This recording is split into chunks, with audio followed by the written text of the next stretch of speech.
கர்த்தராகிய இயேசு கிறிஸ்து நாமத்தினாலே உங்கள் யாவருக்கும் அன்பின் வாழ்த்துக்கள். இந்த நாளுடைய இயேசு வழி சுவிசேஷ ஊழியங்கள் சார்பாக ஜீசஸ் த வே காஸ்பல் மினிஸ்ட்ரி சார்பாக ஆண்டு வார்த்தை என்ன பார்க்க போறோம்னா, ஆதியாகமம் 29 அதிகாரம் 31வது வசனம். அவ்வளவு ஒரு அழகான வார்த்தை பாருங்க.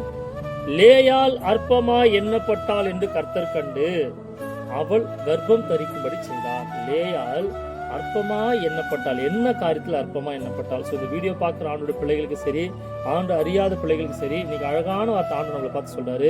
அற்பமா எண்ணப்பட்ட காரியம் அற்புதத்தில் நான் முடிய பண்ணுவேன். ஸோ நம்மளை எதிலெல்லாம் அற்பமா நினைக்கிறாங்களோ அதில் நம்ம கஷ்டப்பட வேணாம். இங்கே அழகா லேயால் தன் கணவனால் கைவிடப்பட்டு அழகு இல்லாதவள் என்று அற்பமா எண்ணப்பட்ட லேயாலை வானத்தையும் பூமி படிச்ச ஆண்டா இயேசு கிறிஸ்து கண்ணோக்கினாராம். ஸோ அந்த அம்மாவுக்கு ஒரு குழந்தை பிறக்கும்படி செஞ்சாராம். ஸோ பாருங்க, அற்பமா நினைக்கும் போது நம்ம கஷ்டப்பட வேணாம். நம்மளை ஒருத்தர் அசிங்கமா நினைக்கும் போது நம்ம கஷ்டப்பட வேணாம். ஒருத்தர் நம்ம நிந்திக்க போகும்போது நம்ம கஷ்டப்பட வேணாம். ஒருத்தர் நம்மளை புறங்க வரும்போது நம்ம கஷ்டப்பட வேணாம். ஒரு உலகமே நம்மளை கீழே தள்ளும் போது, இலக்காரமா பார்க்கும்போது, நம்மள ஒரு கேவலமா நம்ம பார்க்கும்போது கஷ்டப்பட வேணாம். அப்போதான் நீங்க நினைக்கணும், இப்ப அற்பமா என்ற என் வாழ்க்கையில தான் ஏதோ ஒரு காரியத்தை அற்புதம் செய்யும்படி, இந்த பிரச்சனையை நான் மேற்கொள்ளும்படி கர்த்தர் செய்யறாரு. இந்த அசிங்கம், அவமானம், நிந்த போராட்டம் எனக்கு வருதுன்னா ஏதோ ஒரு பெரிய ஒரு அற்புதத்தை ஆண்டு செய்ய போற. நீ விசுவாசிக்கணும்.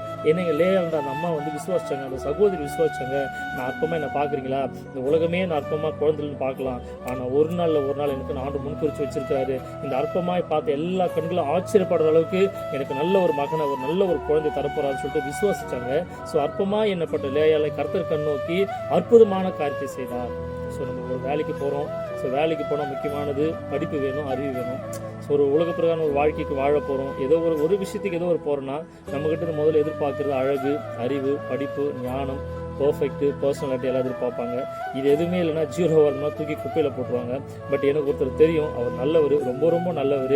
அவருக்கு யார் திரும்ப தேவை? அசிங்கமானவன் தேவை, அவமானப்பட்டவன் தேவை, நிந்திக்கப்பட்டவன் தேவை, பாவம் செஞ்சவன் தேவை, துன்மார்க்கமான காரியம் செஞ்சவன் தேவை. இந்த உலகமே வேணான்னு குப்பையில் தூக்கி போட்டாங்க பார்த்தியா, அந்த குப்பையில் இருக்கிற அந்த அசிங்கத்தை அழுக்கு தான் அவருக்கு தேவைன்னு சொல்லிட்டு உன்னை என்னை தேடி வந்து ஆண்டு நம்மளை பார்த்து சொல்றாரு.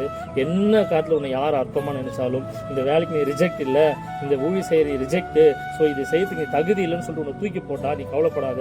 நீங்களாம் உன்னை தூக்கி போடுறாங்களோ அந்த உங்க தூக்கி போட்ட இடத்துல, தகுதி இல்லாத இடத்துல உன்னை தகுதிப்படுத்தும்படி ஆண்டவர் கூடவே இருப்பாரு. ஸோ இந்த வீடியோ பார்க்க ஆண்டோட பிள்ளைகளுக்கு சரி, ஆண்டு அறிந்த பிள்ளைகளுக்கு சரி, அப்போட வார்த்தை இவ்வளோ அழகாக சொல்லுது. அற்பமா என்னப்பட்ட லேயால் ஆண்டு பார்த்தது போல நம்ம வாழ்க்கையில் எதெல்லாம் அற்பமா இருக்கும் அந்த காலத்தில் அற்புதமான காரியத்தை செய்கிற ஆண்டு நம்ம கூட இருக்க போறாரு. அதனால எல்லா அற்பமான காரியங்களும் கஷ்டப்படாதீங்க, அசிங்கப்படாதீங்க.